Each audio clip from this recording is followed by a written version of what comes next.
Hello everyone, welcome to Be Proficient in English with Venus. My name is Listia and I'm going to be your instructor. Kali ini kita akan membahas tentang reading narrative text. After watching the video, you will be able to explain the contents of narrative text in writing by paying attention to its social function. Let's begin. Do you remember the legend of Malin Kundang that we read in previous video module? Now, in this video, we will talk about its social function. Teman-teman juga pasti masih ingat ya, tipe teks apa teks The Legend of Malin Kundang itu? Benar sekali. Teksnya adalah tipe narrative text. Well, narrative text is a story with complications or problematic events, and it tries to find the resolutions to solve the problems. An important part of narrative text is the narrative mode, the set of method used to communicate the narrative through a process of narration. Terus, apa sih tujuan atau social function dari narrative text? The purpose of narrative text is to amuse or to entertain the reader with story.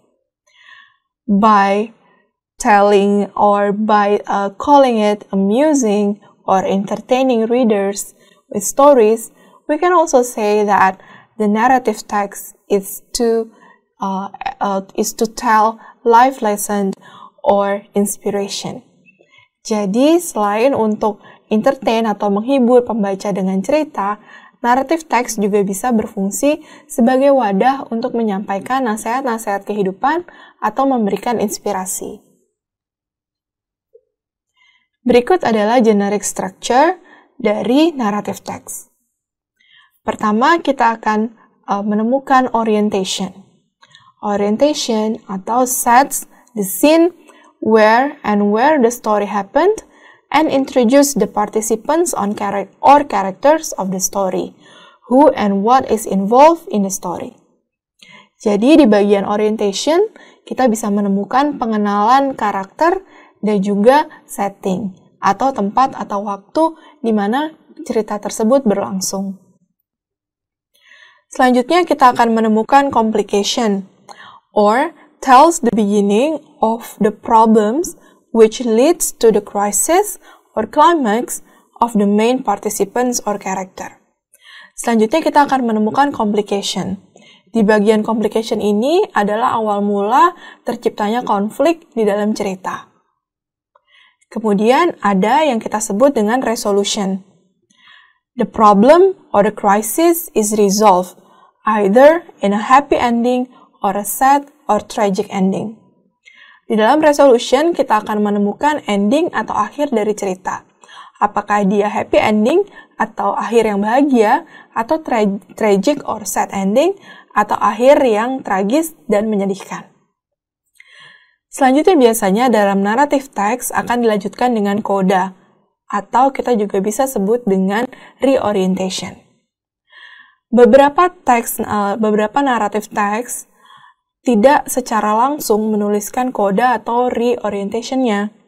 Biasanya, coda atau reorientation disampaikan secara lisan setelah narrative text selesai dibacakan. Karena di dalam coda atau reorientation terdapat moral lesson, advice, or teaching from the writer. Sekarang, ayo berlatih membaca narrative text. Selanjutnya, teman-teman akan berlatih membaca narrative text dan juga mengidentifikasikan bagian-bagian mana yang masuk ke dalam generic structure-nya. Setelah ini, teman-teman akan membaca cerita berjudul Cerita atau The Story of Bawang Merah and Bawang Putih. Teman-teman pasti sudah familiar dengan cerita ini. Sekarang kita baca ceritanya dalam bahasa Inggris. Teman-teman bisa pause videonya dan baca dengan pace teman-teman sendiri atau baca bersama saya. The story of bawang merah and bawang putih.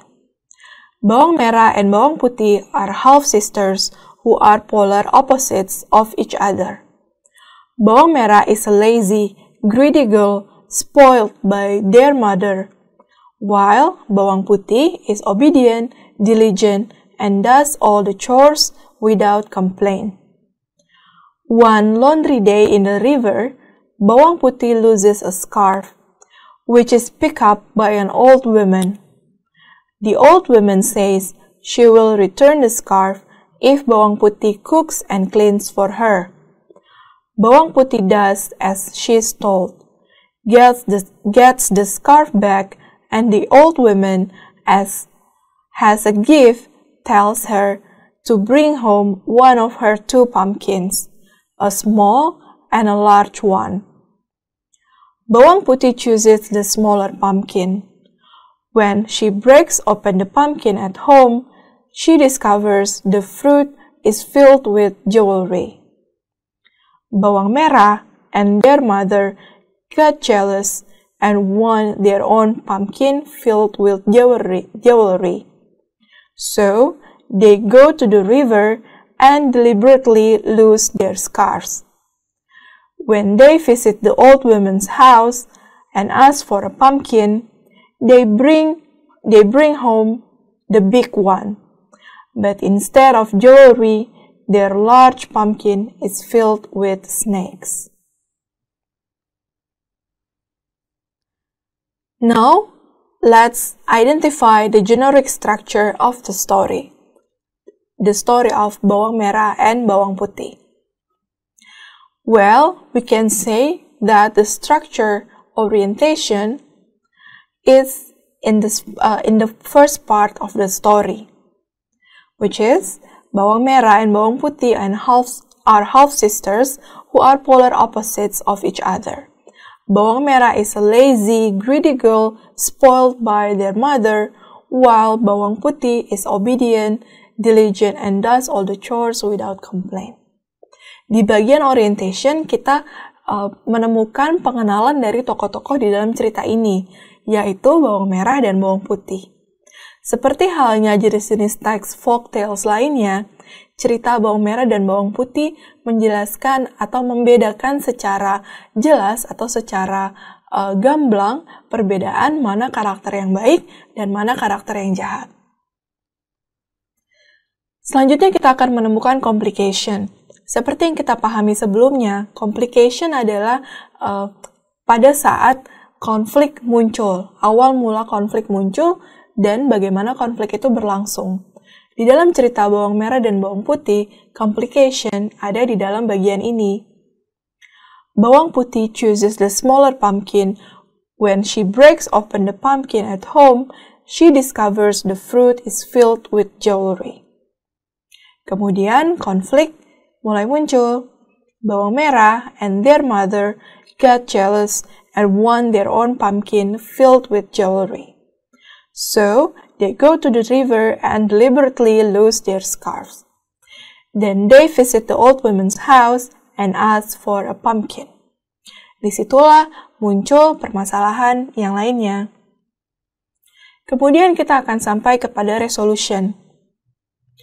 Resolution ada di akhir cerita.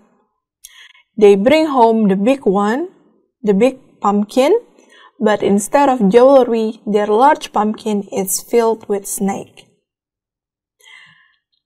Jadi akhir ceritanya adalah labu yang besar yang dibawa oleh bawang merah dan ibunya ke rumah tidak berisi jewelry seperti labu yang dibawa oleh bawang putih, tapi labu tersebut berisi ular.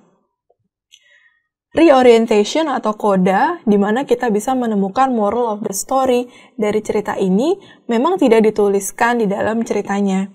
Tetapi ketika pembaca mendengar cerita ini dituturkan, pembaca akan mengerti moral lesson yang coba untuk disampaikan.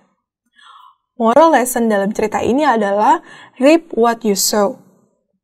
It means that if you plant seeds or do something good, you should expect or reap rewards later. For example, if you plant a garden, you might get some vegetable from it. If you give help someone sincerely, they might help you in the future when you are in need. Oke teman-teman semua, ini adalah akhir dari video kita. I'll be seeing you in another video. Semangat belajarnya. Bye for now.